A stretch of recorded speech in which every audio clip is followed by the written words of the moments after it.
उन फरिश्तों की कसम जो डूब कर काफिरों की जान खींच लेते हैं, और उनकी जो मोमिनों की जान आसानी से निकालते हैं, और उनकी जो तैरते हुए जाते हैं फिर लपक कर आगे बढ़ते हैं।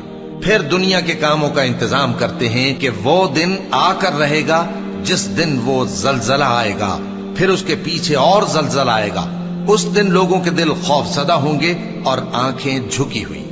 काफिर कहते हैं, क्या हम उल्टे पांव फिर लौटेंगे? भला जब हम खोखली हड्डियां हो जाएंगे तो फिर जिंदा किए जाएंगे। कहते हैं कि ये लौटना तो सरासर नुकसान का लौटना होगा। तो बस वो एक डांट होगी, उस वक्त वो सब मैदान हश्र में आ जमा होंगे। हमने तुमको अजाब से जो करीब आने वाला है आगाह कर दिया है, जिस दिन हर शख्स उन अमाल को जो उसने आगे भेजे होंगे देख लेगा, और काफिर कहेगा कि ऐ काश मैं मिट्टी होता।